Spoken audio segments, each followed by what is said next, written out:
The Your Safe Space podcast is recorded on Wurundjeri land. This podcast acknowledges the traditional owners and custodians of the land. Always was, always will be Aboriginal land.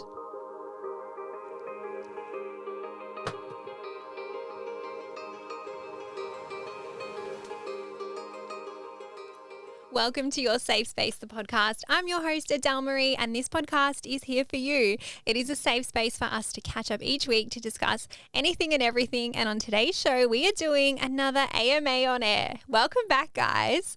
Thank you so much for the response to this episode last week. Can I just say, you guys downloaded the shit out of the show. I was in two minds. I was like, oh, if it hits X amount of downloads, then I'll do another one. And you guys smashed it. So thank you. Thank you for the lovely feedback. As always, I welcome feedback, whether it's good or constructive. This episode will be out a few days before Christmas. And so I don't know who needs this reminder, but take a deep breath right now. Ready? We'll do it together. I just want you to remember that you are one person. There's only 24 hours in the day. You are doing amazing. You are doing your best. Christmas will come. It'll be okay. We're going to get through it. Your best is always enough. I know that this area of life or this area of the year, this time of the year is so anxiety inducing. And I just want to pop that little reminder in there. As usual, guys, this episode is not a replacement for professional mental health support. If you need professional mental health support, please check the show notes. This episode is really just me coming on and giving you some big sister, best friend, mentor advice. And we're going to jump into the AMA from last night. Literally, I did the AMA last night on my Instagram, and we're going to jump straight in. Question 1, I feel so deflated on dating apps. How do I feel excited about dating again? And I just want to say on this, dating in this era can be very overwhelming. As somebody who is dating in this era, I feel like I can say that. I feel like I've got grounds to say that. But what you're feeling is very normal and very common. I feel like it's okay to have dating fatigue, and I feel like it's okay to have dating exhaustion. I also think there's an element of this time of year being very fatiguing and very busy and very draining, that like sometimes dating on top of that can almost make it worse in a way, almost inflate it for both of those areas of your life. In the Ask Me Anything last night, this actually came up more than 10 times. So a few of you are feeling fatigued, which makes me sad, but also makes me think, you know what, we're in this together. We're not alone. And that's what I love about this podcast. And so I think if you are feeling deflated, and what I would do if I was feeling deflated is take it as a sign that maybe you need to take a break. Maybe you need to take a rest from dating. And I don't think that doing that does anything bad to your long-term goal of wanting a partner. I feel like doing that just honors where you're at. And if your body or your brain or your mind is telling you, oh, I'm just not feeling it, listen to it. And really, I think it's just allowing yourself the space to almost regroup, assess your current way of dating, how you're currently doing things, and see if you need to change that up when you are ready to get back out there. And what I mean by change things up, changing it up looks like saying yes to people that you may say no to, usually. And I'm not saying date outside your values or date people that you would never date because of XYZ. I'm talking about date the people that aren't your type, because sometimes you can have a really cool date or a really fun time with this person, but you automatically discount them and rule them off because they don't look the type that you're after, or there's something about them that isn't what you want. And as I said, core values are non-negotiable, but for other things, I really recommend dating outside your type. And I'm going to tell you a quick story. I went on a date earlier this year. When's this episode coming out? Oh, still in 2022. Yeah. So I went on a date in January of 2022. It was with a long-term friend. I had known this guy for a very long time. We're still friends now. I don't want to say his name because obviously I want to protect his privacy, but he is not my type by any stretch of the means. He is blonde. I'm usually like dark features. I'm attracted to dark features. So he was like very fair, very blonde, blue-eyed, very surfer energy, which is not my type at all. And he was also a surfer, and we went on a date. He took me to the beach, which tick, because I freaking love the beach. And he basically went surfing, was trying to teach me how to like ride the waves. And you know what? It was one of funnest dates that I've been on. Nothing happened. We didn't kiss. We didn't go on a second date. We were not really right for each other in other areas. We just decided to stay friends. But I had a really good time. And if I think about the dates I went on this year, that was one of the fun ones that I went on. And it was because I went on a date with someone I usually wouldn't go on a date with. So date outside your type. Then I'm going to say maybe it looks like changing the location up or changing the age bracket up. Maybe I'm not saying to go and date someone 20 years your senior or 20 years your junior. No, I'm just saying maybe widen that bracket a little bit, or maybe open up your location to a few extra kilometers. I also know someone who has, or people who have set their location to really different places and then ended up in long distance relationships, which I think are really cute as well. Sometimes it's not the app or the dating scene. Sometimes it's where you are located that could be the problem. And I would even say when you are ready to date, maybe it's changing how many people you're having conversations with or how many people you're dating with. Because I personally found when I have been on dating apps, I felt a lot of overwhelm if I'm talking or having too many conversations at the same time. So maybe it's just picking one or two or three people, a couple of people at the same time, and almost running your own bachelor or bachelorette. I've spoken about this before in an Ask Me Anything, but maybe it looks like seeing how that batch goes. Date in batches, right? And have a batch that is enough for you that you don't feel overwhelmed. Match with them, chat with them, date with them, see how that batch progresses. And if that batch doesn't work, then you go back and get another batch. Does that make sense? I'm sorry for calling people batches, but I just want you to kind of take back that control and figure out a way that feels better for you. And lastly, I'll also say, I think this could be a really good time to take the break and then just get clear on what it is that you want. And the reason I say this is because when you're able to look at your why and you're able to go back and say, hey, this is what I want, whether that's for fun or whether that's a relationship or whatever it is that you want from dating, and you talk about why you want that, how it will make you feel, that can inject that excitement again. That can kind of put that fire in your belly again and get you kind of happy and excited to get back out there and do that. Because for a lot of us, dating apps is the way to go, because we're either not going out and we're not just going to meet people sitting at home. So they're part of our life now. And I would say that I think they've had success for people I know. So I've seen the evidence and they're not bad, but it's also okay to take a break if you need, and honor that. The guys will still be there. The girls will still be there. The matches will still be there. I promise you, they're not going anywhere, and your person is still out there. So if you have to take that break, take it and then come back with a fresh mindset. Question number 2. I'm really struggling after moving back in with my family after my breakup. Do you have any tips? Firstly, I'm so sorry that you're going through this. Breakups are horrible. They are not fun ever to experience. And then on top of that, you've had to move back home. To have to go back into an environment where you're feeling either out of place or not welcomed or just struggling can be really hard while you're dealing with the emotion of a breakup. And so I've got some advice for you. My first bit of advice is to go back and listen to how to handle a breakup, or the breakup episode I did. I can't remember what number episode that is. I should have written that down.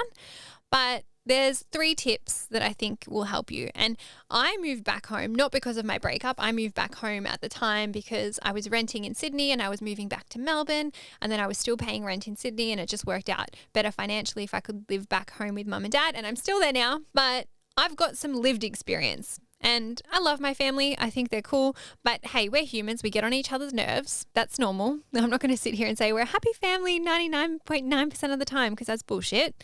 We fight, we argue, we've got our own shit to deal with as well. Now, the first tip I'm going to give you is to focus on building out some space, physical space in the house that is your own. And I really want you to think of it as your safe space. Get it? So for me, it's my room. But for you, if that's not the option, I would say if you can make it your room, do it in your room. But it could be a spot in the garden. It could be a spot in the house that people don't use. But I really want you to be able to make it yours, where you can go to get some time out, where you can go to protect your peace. I typically would go to retreat in my room when I just need to be left alone by my family. I don't mind hanging out in the common areas. That's what I call them, the public areas. But sometimes I just don't want to talk to anybody. Sometimes I just want to be in the space, my safe space, and I hang out in that. When I had COVID, I would hang out in the garden quite a bit because I couldn't stay anywhere else in the house, but I still love the garden for that reason. And sometimes I'll go and sit there if I need some time out. Sometimes it'll be my room, or sometimes I even take myself for a little walk. So if you feel like you need to have that moment where you protect your peace or have a bit of time out, do what you need to give yourself that. My second tip is to keep your independence. And this is something I personally really have struggled with, but I feel like I've worked hard to retain. And that looks like doing the things that you did for yourself before you moved back home. So what ways did you achieve that independence when you were living out of home before? Is that doing the cooking? Is that doing your own washing? Is that doing, a regular clean of your room? Is that doing the groceries? Maybe you were doing other things to give yourself that independence when you were living with the ex. Try to keep that routine, those habits in place so that you don't feel like your independence is also flailing in this situation. And then my last tip is to fill your cup up. Now, this will actually help you with the house situation, but also with the breakup. So finding things that bring you joy, whatever that looks like. There's many different things out there that bring all of us joy in different ways, but maybe it's doing that hobby that you wanted to try. Maybe it's doing something for fun. Maybe it's tapping into that creativity. Maybe it's hanging out with friends. I don't know. Maybe it's exercising. Maybe it's going for a walk. Spending time doing things that fill your cup. Bonus if they're also out of the house, because again, that creates that space and almost that distance between you and whoever else is in the house, so that that relationship isn't constantly under strain. Because I feel like, especially when I've been in the house for a really long time, or someone else is in the house for a really long time, and it's interesting because I work from home. Even before I did this job, I worked from home. Mum works from home. Sometimes there's multiple people in the house and we've been in there a few days and we're all getting a little bit nippy at each other. But having that time to fill your cup up, time out of the house, can help you tenfold. And the last thing I want to mention is that I know living with family can be really hard.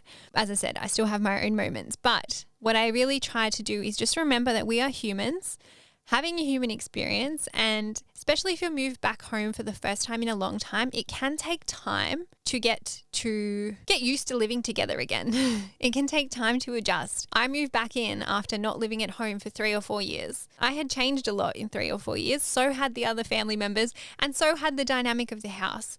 And so I was really mindful that I was almost infringing on their way of life. And that kind of helped with my behavior and attitude as well.